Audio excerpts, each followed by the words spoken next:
মনের কথা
নবদ্বীপ বিহারী গৌর সুন্দর আমার একটি নির্জন জায়গায় গৌরীদাসকে তার মনের কথা বলছেন।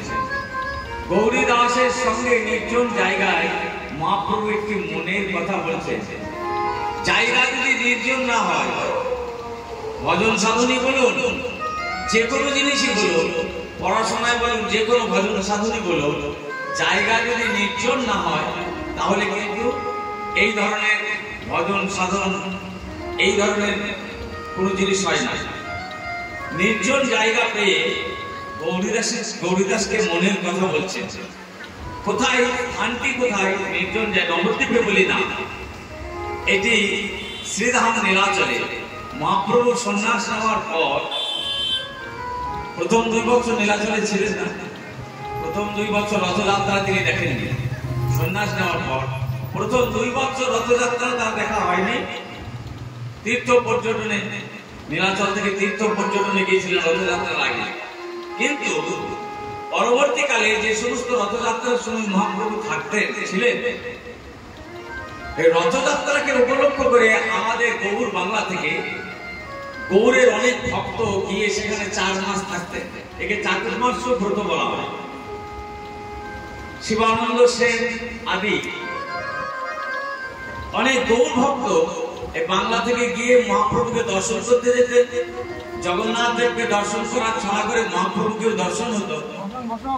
4 মাস গিয়ে নীলাচলে থাকতেন। 4 মাস থাকবার পর আবার গৌরের ভক্তরা ফিরে আসতেন। ঠিক সেই সময়ে এই যে গৌরীদাস, কালনার যে গৌরীদাস, তিনিও গিয়েছেন রথযাত্রা উপলক্ষে নীলাচলে জগন্নাথকে দর্শন করতে আর মহাপ্রভুকে দর্শন করতে। এই গৌরীদাসকে পেয়ে নির্জন একটি জায়গায় এই নীলাচলে মহাপ্রভু তার মনের কথা বলছেন। কি মনের কথা বলছেন? বলে, জানো গৌরীদাস, আজ আমি সমুদ্রে স্নান করতে গিয়ে কি দেখলাম জানো? অপরূপ রামায় এক পেখে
স্নান করতে গিয়ে অপূর্ব এক রমণীকে দর্শন করলাম। সেই রমণীকে দর্শন করে সেই অবধি চিতে মোর ধৈর্য নাই ধরে।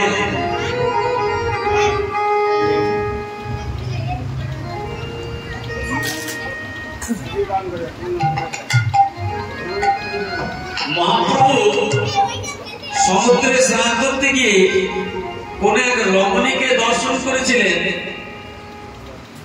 এটা শুনতে আমাদের খারাপ লাগে। এটা যদি কৃষ্ণচন্দ্র বলেন শুভকে যে যমুনায় কোন এক রমণী স্নান করতে দেখলাম, সেটা শুনতে খুব একটা খারাপ লাগবে না। কিন্তু মহাপ্রভু তো এরকম নন। তাই মহাপ্রভু বলছেন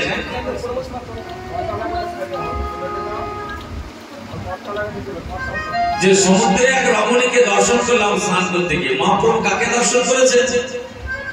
কোন এই জগতের কোন রমণীকে দর্শন করেননি মহাপ্রভু। মহাপ্রভু সমুদ্রে স্নানে গিয়ে গদাধর পণ্ডিতকে দর্শন করেছে। গদাধর পণ্ডিত মহাপ্রভুর পানে এমন ভাবে রমণী সুলভ দৃষ্টিতে এমন ভাবে মহাপ্রভুর পানে চেয়েছে, মহাপ্রভুর চিত্তে চাঞ্চল্য এসেছে। তাই মহাপ্রভু গৌরদাসকে বলছে যে সমুদ্রে এক রমণীকে দর্শন করলাম, আর হবেই না বা কেন? এই যে গদাধর পণ্ডিত, ইনি কে? ইনি হচ্ছেন রাধারানীর একটা স্বরূপ। ইনি রাধারানীর একটা স্বরূপ। মহাপ্রভু যেহেতু রাধাকৃষ্ণ মিলিত তনু, মহাপ্রভু স্বয়ং গোবিন্দ, তাই রাধারানীর স্বরূপ গদাধরকে দর্শন করে তিনি গৌরদাসকে বলছেন যে আমি একটা রমণীকে দর্শন করলাম। যদি বলেন গদাধর রাধারানীর স্বরূপ কি করে হয়? আমরা তো জানি রাধা কৃষ্ণ মিলিত তনু গৌর হলেন, রাধারানী কৃষ্ণ নিয়ে মিশে গৌর হলেন, তাহলে আবার রাধারানী কি করে গদাধর হয়? এটা একটা ব্যাপার আছে কি না? বৃন্দাবনে একবার পাশা খেলা হয়েছিল।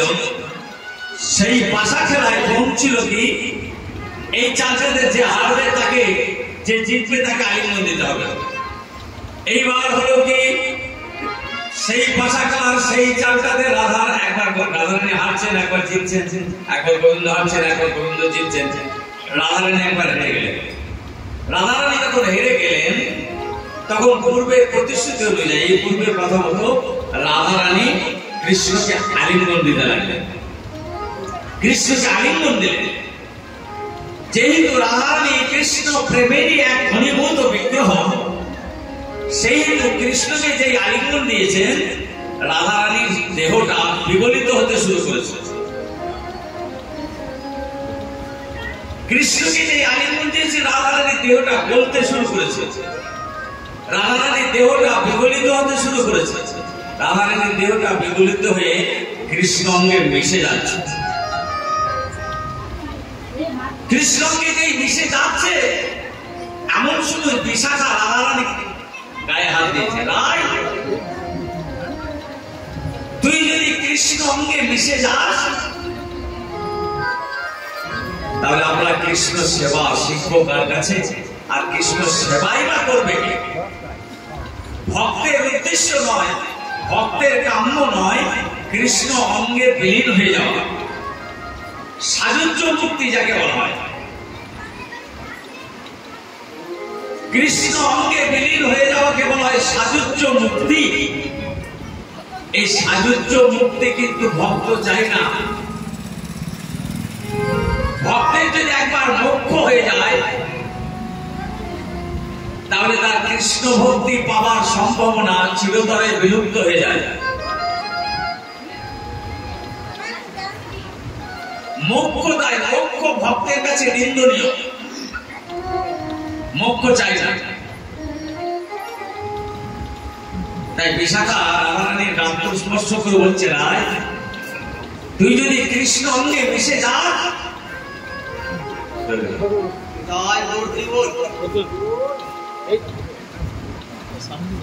আমরা কৃষ্ণ সেবা শিখবো কার কাছে? বিশাখার এই কথা শুনে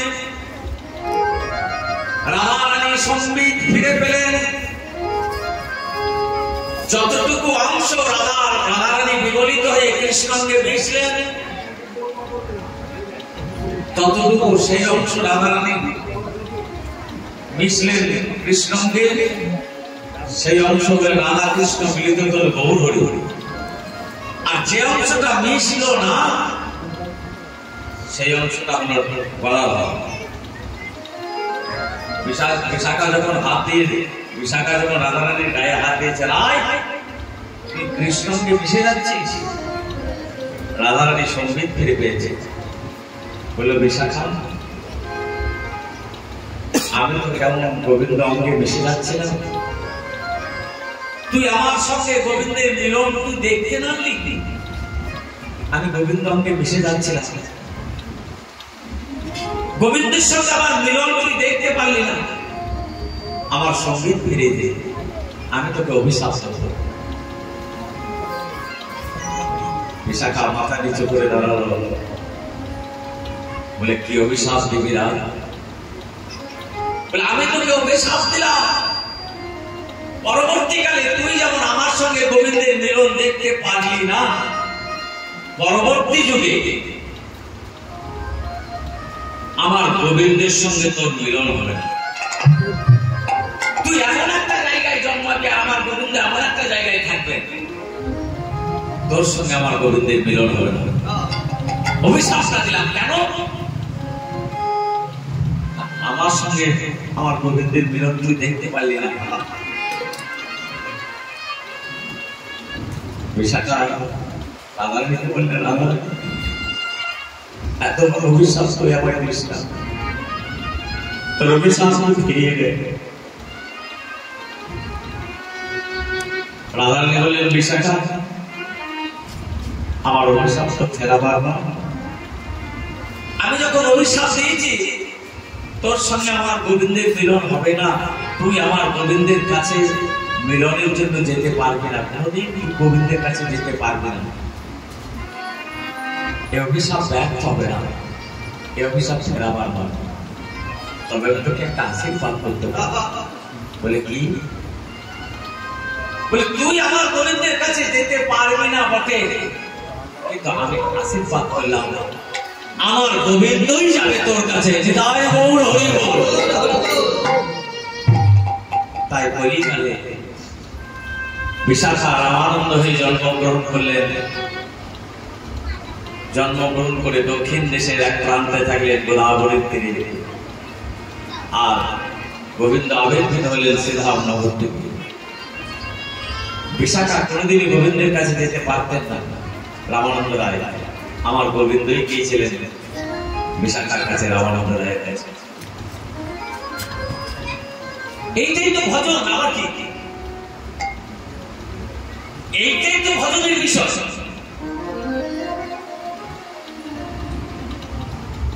আমরা গোবিন্দের কাছে যেতে পারবো না, আমাদের সাধ্য কি? আমাদের সাধ্য কি? আমরা গোবিন্দের কাছে যেতে পারবো না। যদি পথে দাঁড়িয়ে থাকতে পারি, গোবিন্দই আমাদের কাছে আসবেন। নিতাই গৌর হরি বল।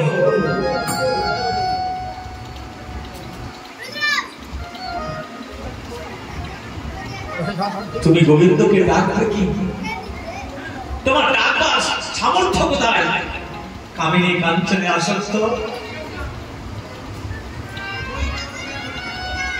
বিষয়ের কি যাত্রা। আমরা গোবিন্দকে ডাকার জন্য আমাদের সামর্থ্য কোথায়? তোমাকে গোবিন্দকে ডাকতে হবে না, তোমাকে গোবিন্দকে ডাকতে হবে না। তুমি কেবল কানটা খুলে রাখো, কানটা পেতে রাখো, দেখো তুমি ডাকবে কি, সেই তোমাকে ডাকছে বাঁশির স্বরে। প্রত্যেক ভক্তের নাম নিয়ে সেই তোমাকে ডাকছে।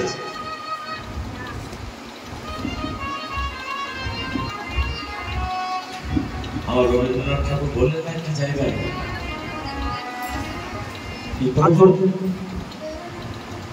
আমি তোমার হতে পারবো না, তোমারি করিয়া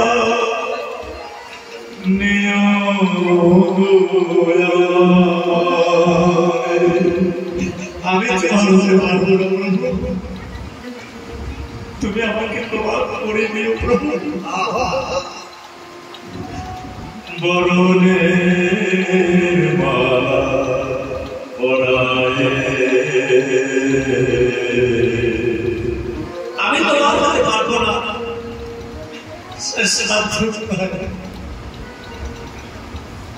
তুমি কৃপা করে তোমার করে দিও প্রভু। এই আমাদের প্রার্থনা, এই আমাদের আকুতি। আমি তোমার কাছে যেতে পারবো না প্রভু, তুমি যদি আমার কাছে কৃপা করে না আসো, আমি তোমায় ডাকতে পারবো না প্রভু। তুমি যদি আমার নাম ধরে, তুমি যদি আমাকে পেকে না নাও, আমার মা প্রভু গেলেন বিশ্বাসের কাছে।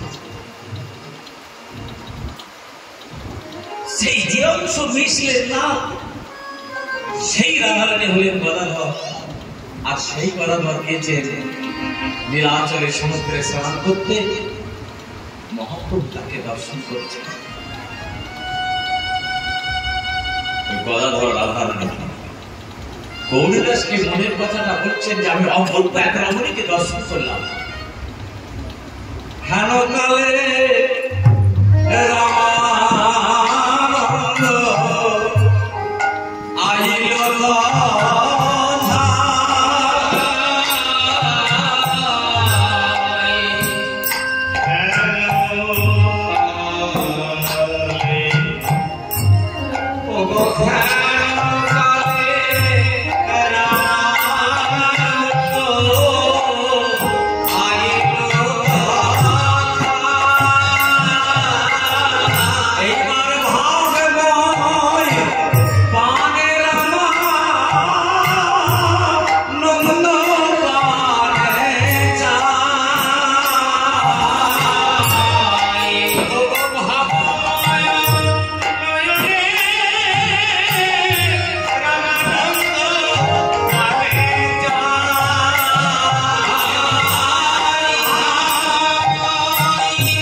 চলে এসেছেন। রামানন্দ এসে বলছেন, প্রভু তুমি গৌরীদাসকে কি বলছো?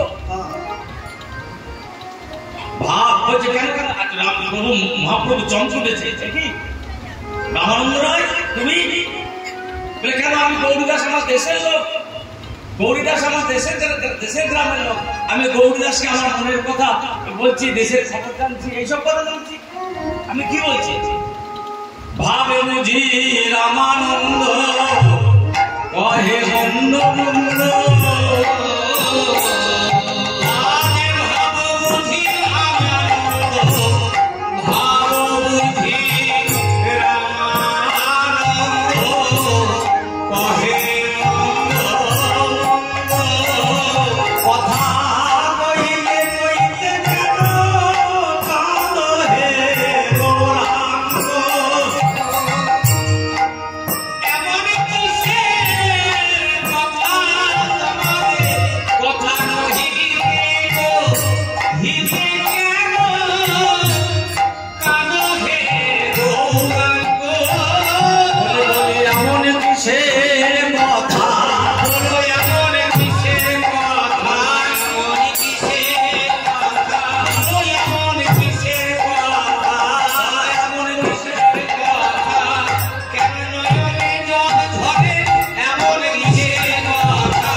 যে জন্য কাঁদছো। রামানন্দ প্রভু মহাপ্রভুকে প্রবোধ দিলেন, সান্ত্বনা দিলেন, চোখের জল মুছে দিয়ে বললেন, প্রভু তুমি অমন করে কেঁদো না, তুমি যার জন্য কাঁদছো, যে জন্য কাঁদছো, আমি তার ব্যবস্থা করছি, আমি তাকে নিয়ে এসে তোমার সামনে এসে এনে দাঁড় করাচ্ছি, তুমি অমন করে কেঁদো না। রামানন্দ রায় তাহে প্রবোধ করিল,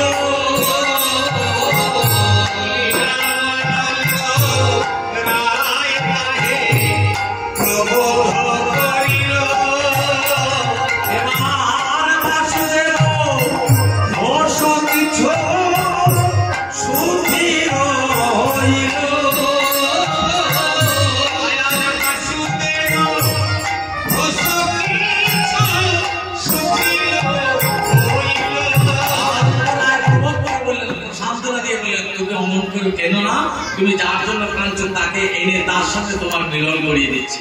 রামানন্দ রায় তাই প্রবোধ করিল, ও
হৃদয় উপস্থিত গৌর ভক্তবৃন্দ এবং আমার ভক্তিমতী মায়েরা, প্রত্যেকের চরণে আমার কোটি কোটি দণ্ডবত।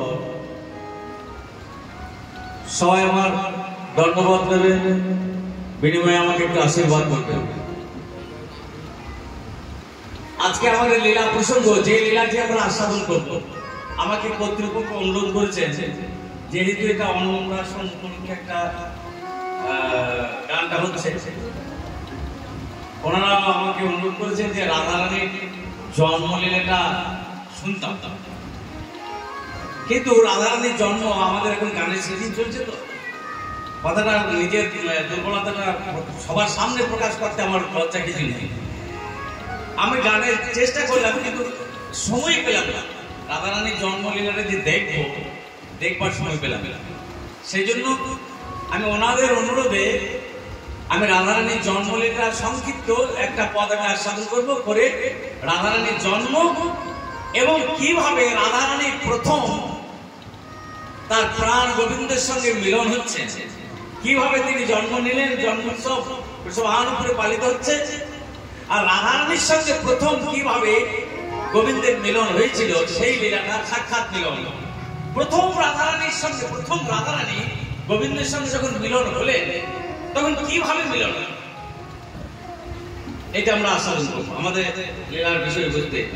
মানে এই জগতে দেখবেন, বর বধূর যখন প্রথম মিলন হয়, তখন এই বধূর মনে কেমন সংকোচ থাকে, কেমন সম্ভ্রম থাকে, কেমন ভয় থাকে। তার প্রাণ প্রিয় পর্যন্তের সমীপবর্তিনী করিয়ে দেয় পাড়া সম্পর্কে কোনো দিদি বৌদি। এইসব মানুষ একজন মাঝের লোক এসে নববধূকে নিয়ে যায় তার স্বামীর শয্যার কাছে, তাই তো? কেন সে নিজে যেতে পারে না? তার মনে প্রথম মিলনের একটা ভয় থাকে, প্রথম মিলনের একটা সংকোচ থাকে, প্রথম মিলনের একটা সম্ভ্রম থাকে। সে ইচ্ছে করলে যেতে পারে,